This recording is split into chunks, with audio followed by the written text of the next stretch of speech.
There will be things that are going to have to fall apart so better things can fall together.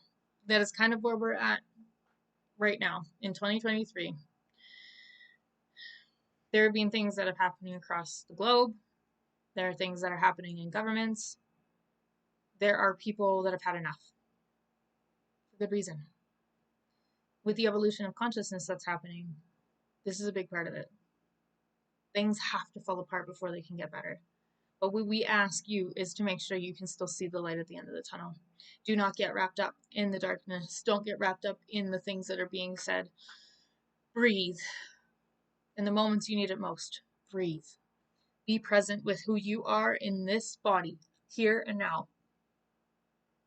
Breathe. It's important to remember that you are not everything that surrounds you on the aspect that it's happening, but you can be the bigger picture at the end of the tunnel. You can be the inspiration. You can choose to show a different way of being here on earth as part of what we're here to do.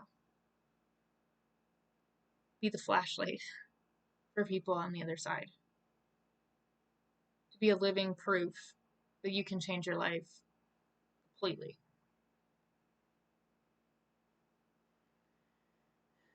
Becoming more present and self-aware is the most important piece right now. When you become present, you become still. When you're still, you are one with everything. You can feel the trees, the grass, and the wind. The birds will tell stories. The indigenous people of this earth were some of the only ones to carry forth some of these stories. And they call them stories because many people didn't believe they were true anymore. Because of the mindset and society that was created, made it feel completely unattainable. Something out of a fairy tale. How can you speak with the lands? How can the birds show you where the sources of food and water are? How can you feel someone else's feelings and know something's happening from across the way? Because they had a sense of self and oneness with source, God, universe, whatever you want to call it, because there is something bigger than just us. They used it to create a life for themselves that, of course, in times was still survival. But for them, they were so connected in a way that they understood that this earth was not theirs and that they were a part of it. That's why they used to move their teepees all the time, so they wouldn't kill the grass.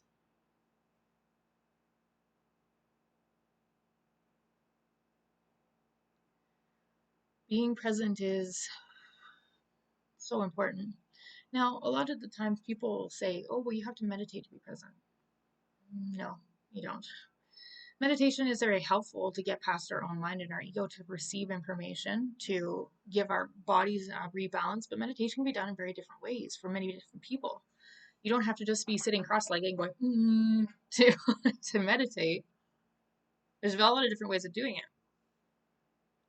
One of the things that I find a lot actually is for people being out in nature, just simply even going for a walk sometimes in nature, whether there be trees or water or whatever is surrounding you in the pastures or whatever it may be.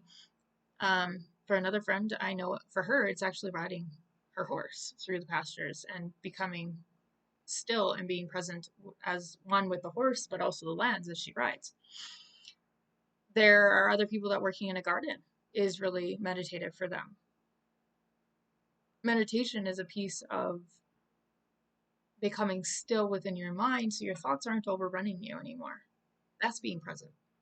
That's what stillness really is. It doesn't mean stillness of body, but stillness of mind.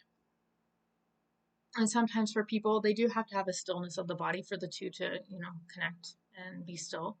But I find a lot of people, it's one or the other. So a stillness of the body, all of a sudden the brain will start to go, right? And gets busy with thought.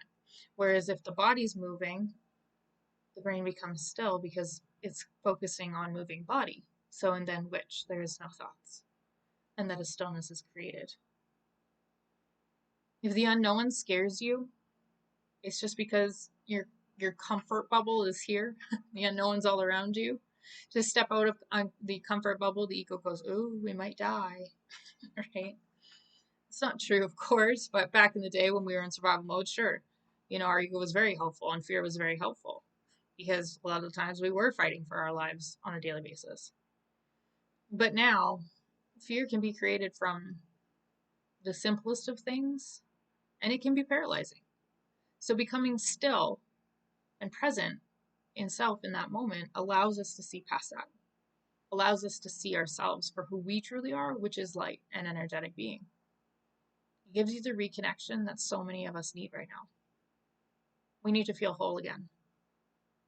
We need to be able to know we are loved unconditionally, and it doesn't have to come from someone else. It can come from right here. Being still and becoming present is one of the best ways to start doing that. And then becoming that self-aware piece. Get to know yourself inside and out. And I'm not talking about what foods you like. I'm not talking about what movies you like to watch. We all know that about ourselves. I'm talking about why has your life happened the way it's happened so far? Why are you triggered by that person from what they just said? These are the questions we don't ever ask ourselves. It's just the way I am. Nah, that's a choice. So get to know yourself and become present and still with whatever that it might be. Some people also, they're telling me there's lots of other activities, Dana. Yes, there is lots of activities that others can do too. They wanted me to mention sometimes people is like playing board games or coloring, sorry, and drawing and writing is also some really good ways that some people can become into a meditative state, right?